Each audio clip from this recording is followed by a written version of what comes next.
This is U.S. History 1 PowerPoint Lecture 3.2 Part A. It looks like this one's going to get divided into two. And we're dealing now with the period of the 1850s, which I refer to as the period of disintegration. And I want to preface this basically with a point that I made at the end of Epoch 2 with the Mexican Cession. Okay, after the Mexican-American War, I said then, and I'll reiterate now, after the Mexican-American War and the Treaty of Guadalupe Hidalgo and the Mexican Cession, the territories that come into the possession of the United States, the war between the states becomes virtually inevitable. Now, the main reason for this, and I'll reiterate this point again, we want to think about the territories that come into the United States with the Mexican Cession are the Republic of Texas, okay, and all of the American Southwest, which would be modern-day New Mexico, Arizona, Utah, Nevada, and California. Now, with the exception of Texas, which will become a rich cotton-producing state, the remainder of the states really can't support a cash crop. Okay, California could, but California will be used for other purposes. But in terms of Nevada, Utah, New Mexico, and Arizona, what are we dealing with?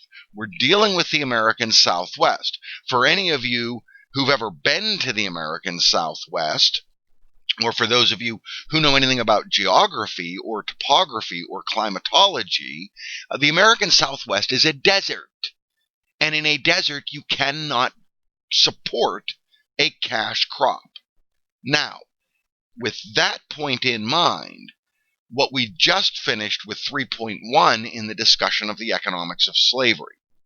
Slavery is only a viable labor system if you are in an industry that requires labor-intensive production, namely cash crops. If you are in a capital-intensive industry, such as in manufacturing, then slavery will not work. Okay? Because the American Southwest will not support a cash crop, it follows, therefore, that slavery will not be a viable labor system. With me so far? Now, as a result of this, the territories taken from Mexico, when they are divided up and become states, very unlikely that they will have anything about slavery in their constitutions. This will completely disrupt the balance of power in the U.S. Senate in favor of the non-slave states.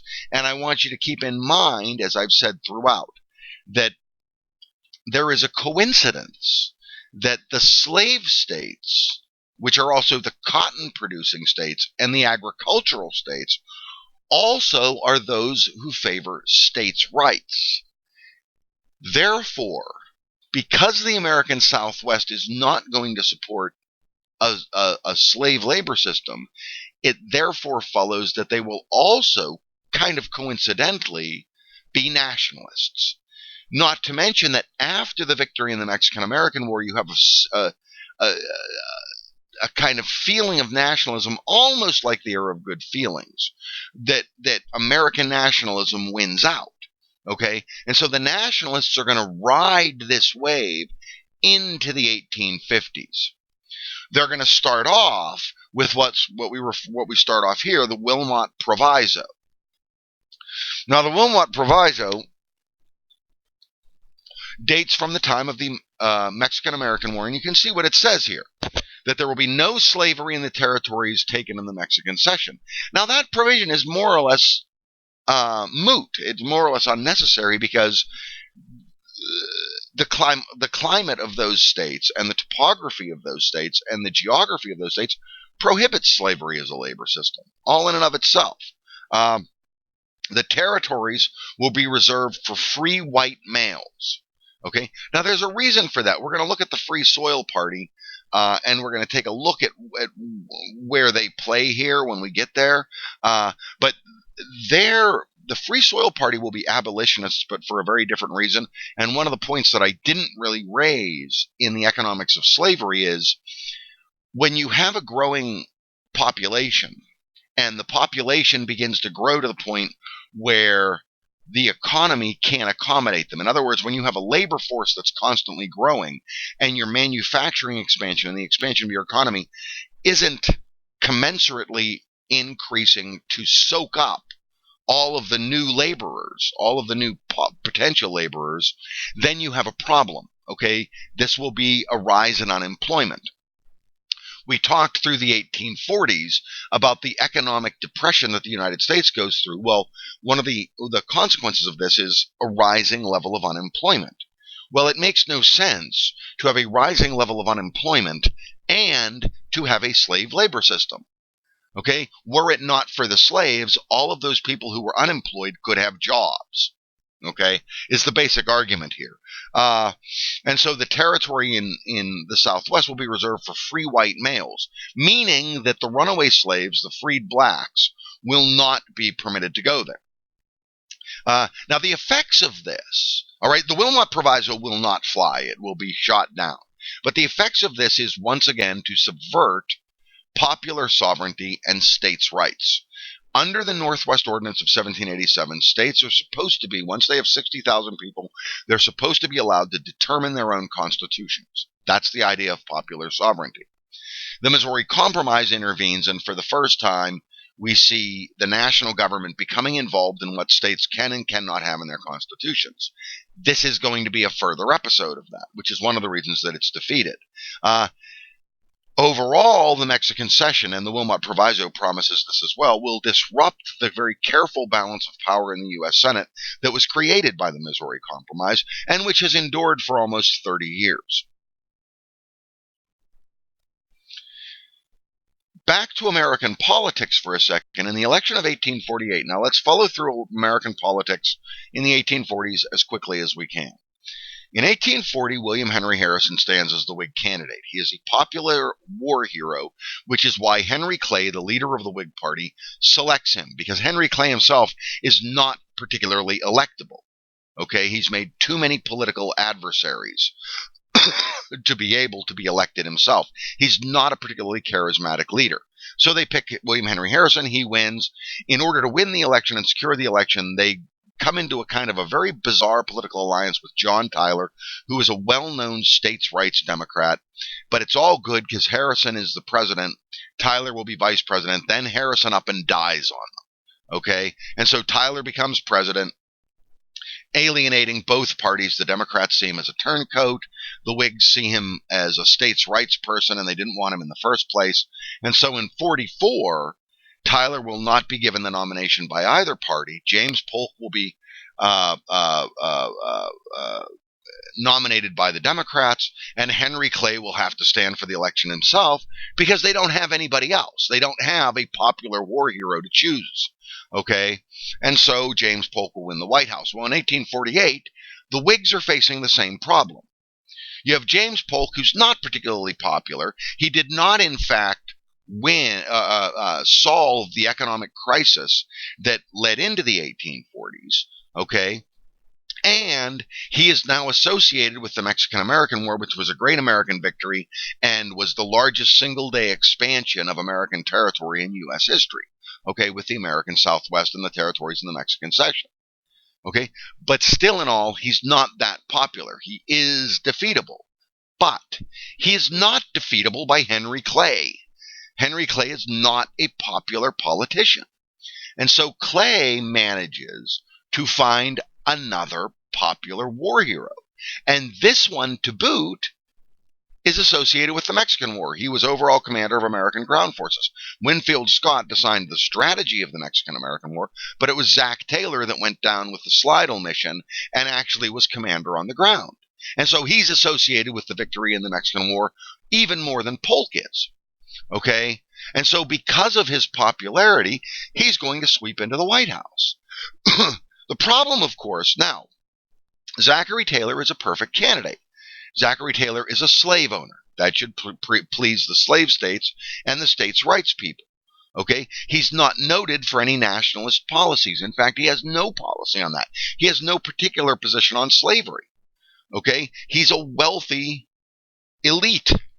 Okay, they'll absorb the Free Soil Party, and so while he's a slave owner, they absorb they co-opt the Free Soil Party into them, which is anti-slavery, and so you have this inconsistency with Taylor. The same inconsistency you saw with Jackson, the same inconsistency we see with others. It doesn't matter.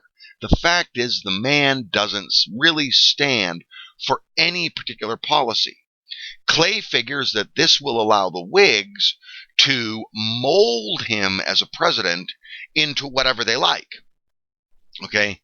But unfortunately, as happened with William Henry Harrison, Zachary Taylor is in fact a war hero. He is also not particularly in good health. Okay? And he will die very early on in office in 1850 and be succeeded by his vice president. His vice president is even more of an is a nobody. Okay, his vice president is one of those presidents that gets forgotten by history. He will never win a presidential election. Okay, his name is Millard Fillmore. He will reign as president for 2 years and accomplish effectively nothing. Okay, but the Whigs will not be able to mold him into their man. Okay.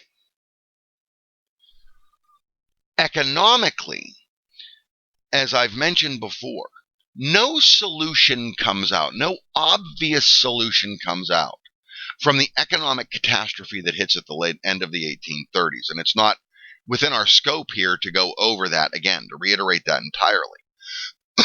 But you have an economic downturn that hits in 1837. It endures and becomes a depression by 39, and it kind of endures through the 1840s. This is what leads first Tyler and then Polk to distract American attention with foreign policy issues. Well, that's going to be somewhat alleviated with the discovery of gold in California in 1848. Okay, this is the Great California Gold Rush. What that's going to do is, remember what the problem is, and again, just to briefly go over the problem. The problem is that at the same time you have massive expansions. You have land speculation with the migration westward. Okay, so you have the purchase of a lot of land. You have manufacturing expansion. You have the expansion of cotton production with the new territory that has been taken in the American South. This is before the Mexican Cession. Okay, this is the late 1830s. You have infrastructure development by the states. All of this puts a strain on the bank's credit system. Now, you're under the gold standard here. Okay, so you can only have as much money as you have gold to back it.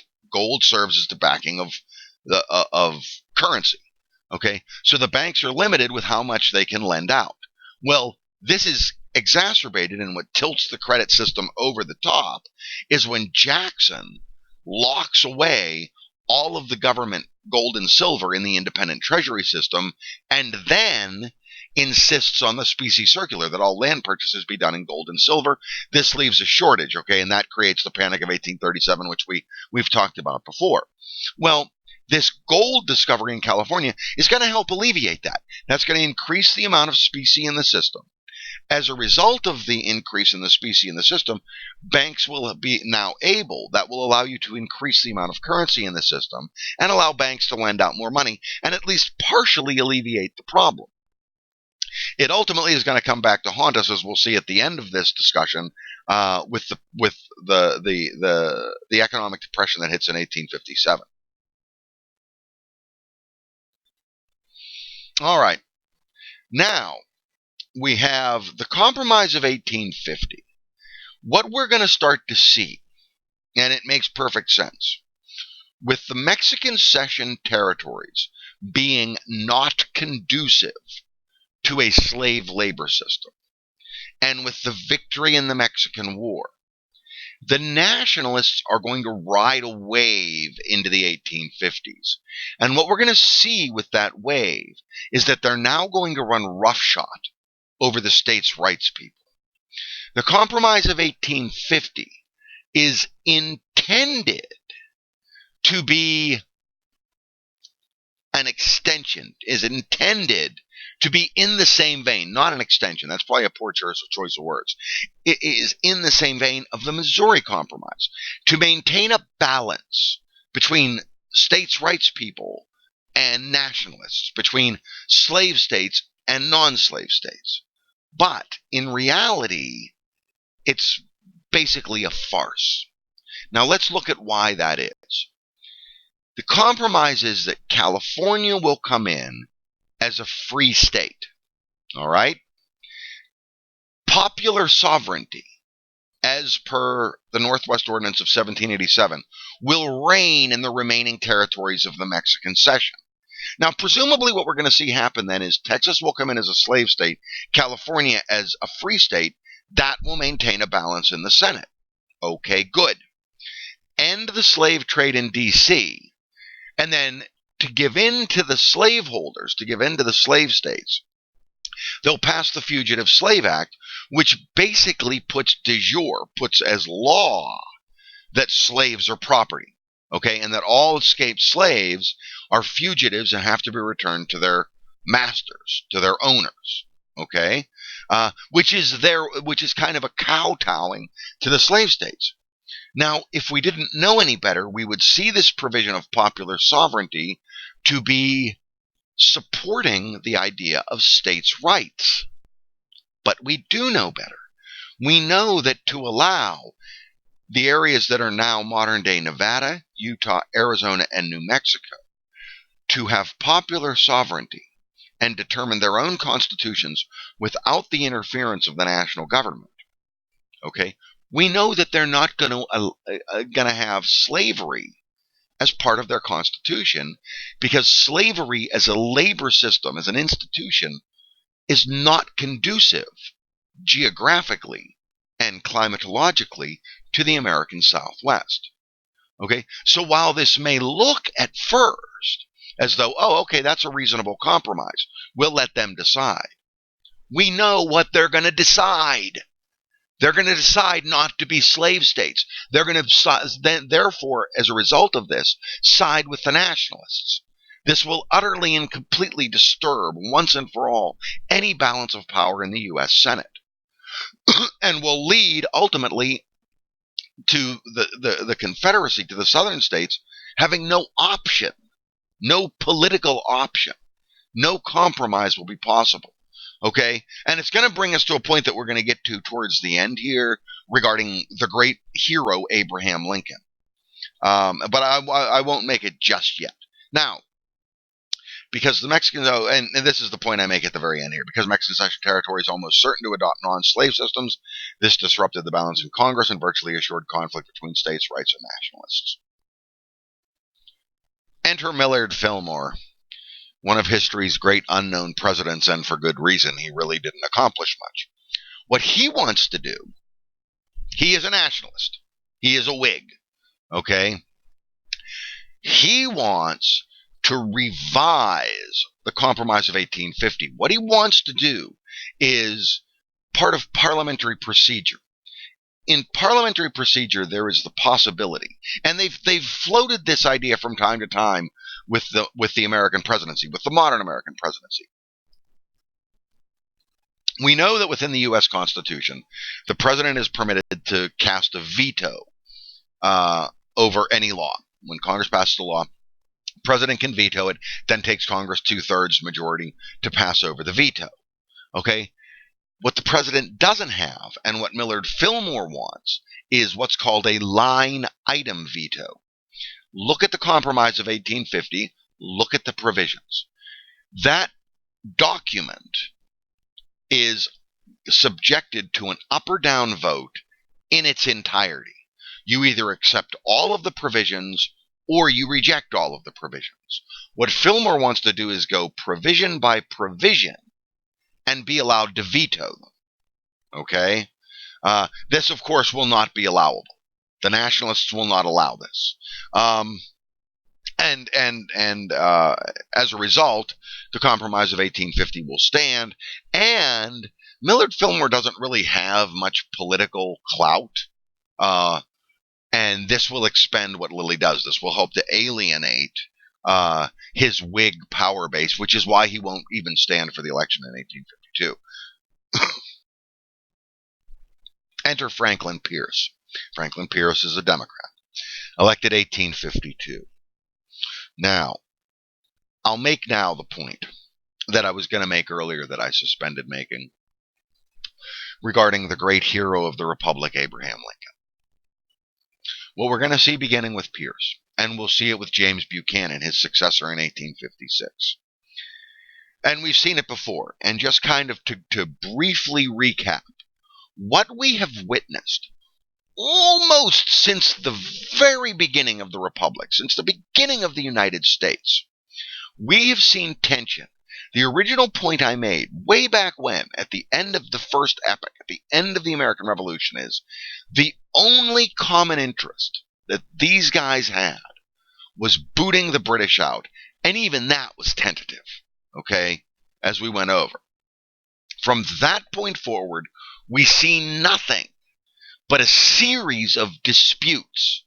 We have literally secessionist threats and movements from the onset of the United States over trade policy. We have the Hartford Convention where New England threatens secession. We have the southern states threatening secession over trade policy. We have all kinds of secessionist threats. And throughout it's now 1850, so throughout the 60-year period of the Republic, what we have seen is we have seen president after president and Congress after Congress and politician after politician doing the best they can to hold this union together, essentially with duct tape, okay? And that's basically what it is. The Republic at this point is held together with duct tape and sealing wax. It is shaky at best from the very foundation. This was inherent in the Constitution because the Constitution never clearly defined the distinction between states' rights and nationalism, between the national government and the state governments. Madison knew this going in, okay? And we see this throughout. We see this with the original split in the Federalist Party between Madison and Hamilton. And this has gone on now for 60 years. Okay, and they've held it together as best they can with things like the Missouri Compromise. Okay, now the Compromise of 1850. They're desperately trying to hold it together. Franklin Pierce will be no exception.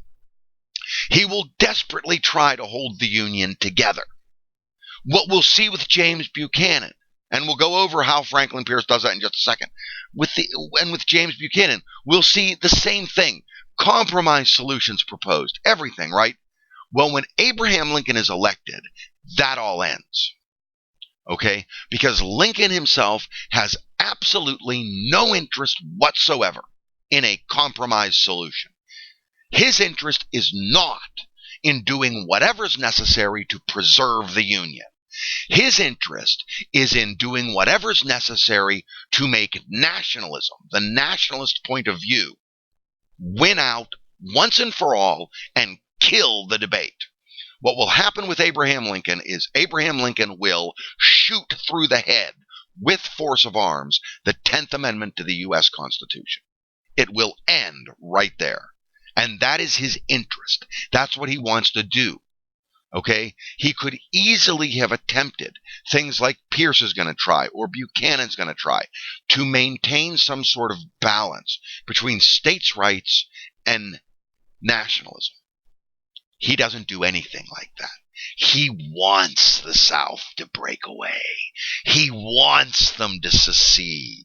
He wants them to give him, Lincoln, a casus belli, a reason for war, so that he can go in there and once and for all decisively destroy the idea of states' rights. Okay, and we'll get to that in greater detail when we get to the Civil War, how he prosecutes that. It explains a lot of why he wants to prosecute the war the way he does. Now, in terms of Pierce, we're going to see a couple of interesting ideas, and they're going to come from the foreign policy idea. The first of them is captured in this Ostend Manifesto.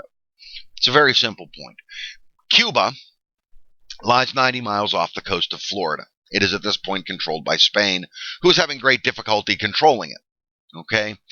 The argument is that because it is almost geographically contiguous, 90 miles off the coast of Florida, it is a natural extension of the territory of North America, and more specifically of the territory of the United States. Okay, this will become a repeated theme through the 19th century in U.S. foreign policy and will culminate with Cuba being taken by the United States in the Spanish-American War in 1898. Okay, now let's think about this in terms of how it would work to help preserve the balance in the U.S. Senate. Unlike the American Southwest, and I don't know if you know anything about the climate or geography or topography of Cuba, but Cuba has a cash crop. They have a cash crop to this date. They are one of the largest sugar producers on the planet. They produce two things, sugar and tobacco, both of which are cash crops. Okay, as a result of them being labor-intensive cash crops, Cuba would easily support a slave labor system. Furthermore, you could divide Cuba into at least two states, okay, which would bring more slaveholding states into the Union and restore a balance of power in the U.S. Senate, okay, and therefore put yet another piece of duct tape on the Union and try to hold the bloody thing together. This will not happen. Okay, the nationalists in Congress will not allow, and it's really kind of bizarre that they don't back the idea of going in with military force to take Cuba. But it's because they know that ultimately the underlying reason for this is to bring Cuba in and to have those territories become slaveholders, states' rights territories, to have the Compromise of 1850 kind of put in there. If you put the Compromise of 1850 into Cuba and allow popular sovereignty, they're going to want slavery in their constitution. We can't have that, so they're not going to back it, regardless of the fact that it would be an expansion both of the national government's power and an expansion of the United States, which they've agreed to up until now. But they know, they smell a rat, they see what's going on here, okay, and they're not going to allow it. They have no interest in preserving this balance of power. Now, the second thing, William Walker, an American adventurer.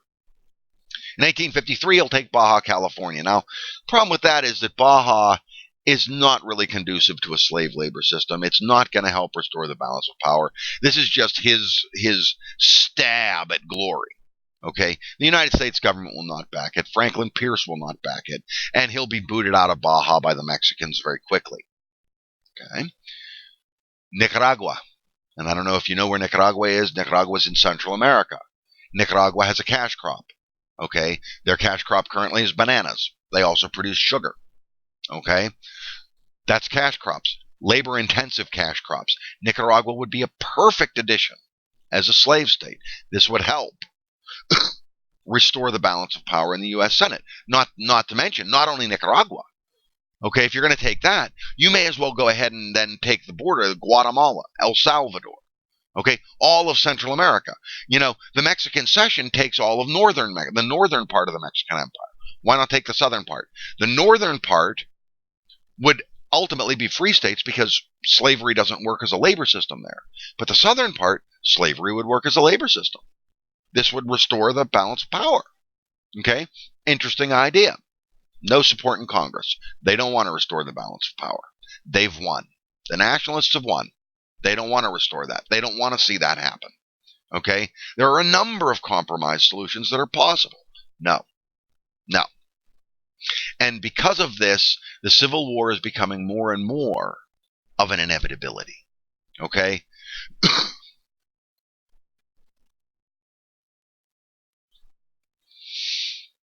In another attempt, again under Franklin Pierce, to restore the balance of power in the U.S. Senate, they're going to pass the Kansas-Nebraska Act. Now, you see what the stipulations are here. When you get west and north of Missouri, the Louisiana Purchase that was obtained from France in 1803 was divided basically into two territories. One was Nebraska, okay, and Missouri was carved out of that. The other was Oregon, which is to the northwest. This is where the Dakotas are, okay, and ultimately all the way to the Pacific Ocean. Everything north of what was Mexican territory at that time. Or what was, I guess, Spanish territory at that time, because it was 1803. Okay.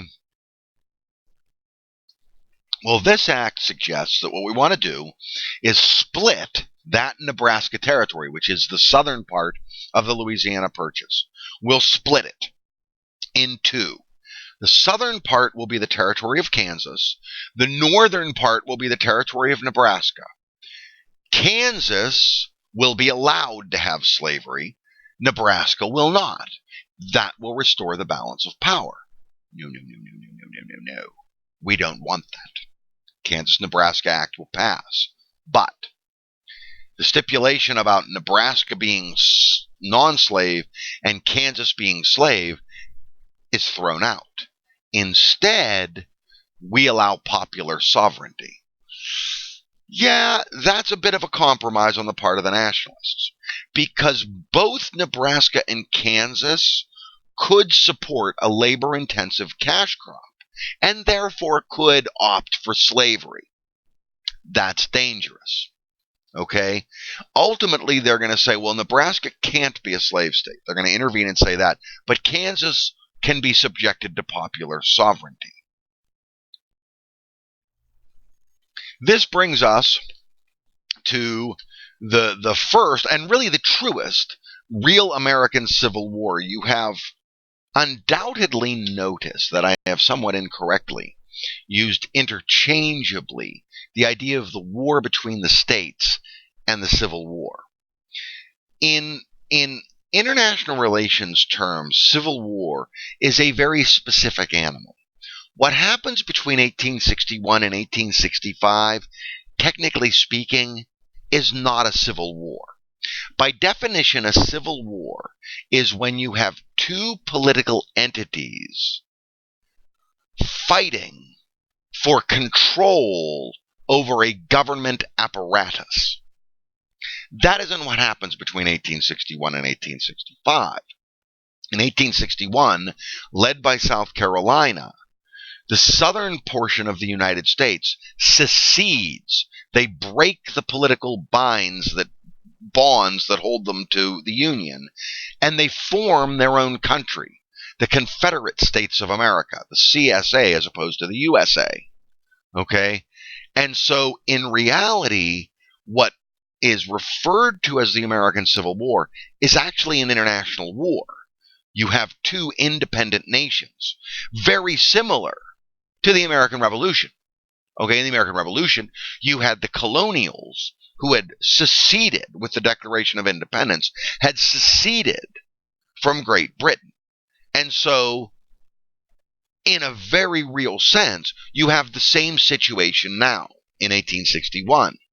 Well, what happens in Kansas in 1855 is legitimately, technically a civil war.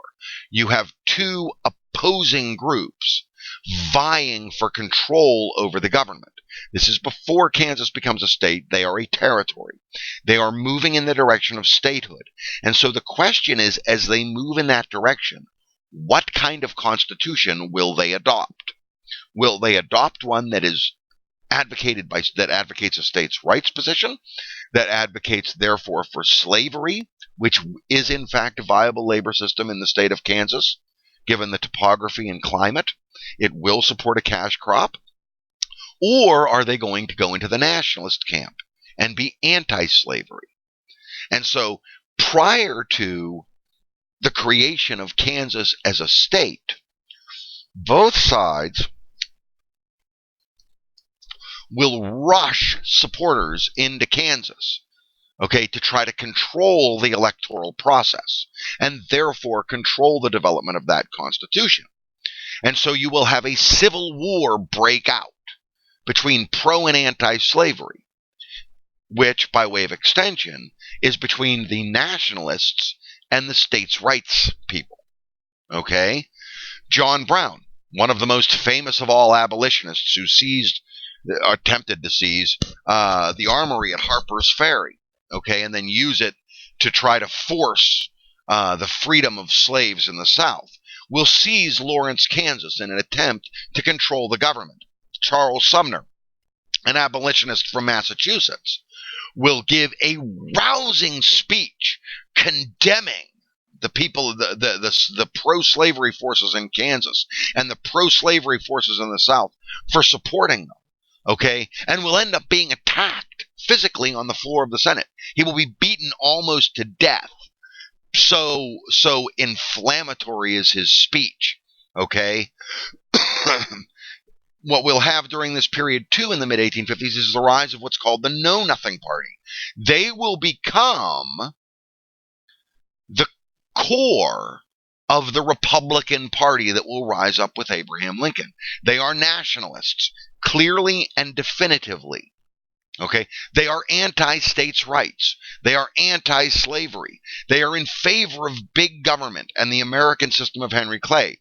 They are the holdover, the last kernel that still exists of the Whig Party.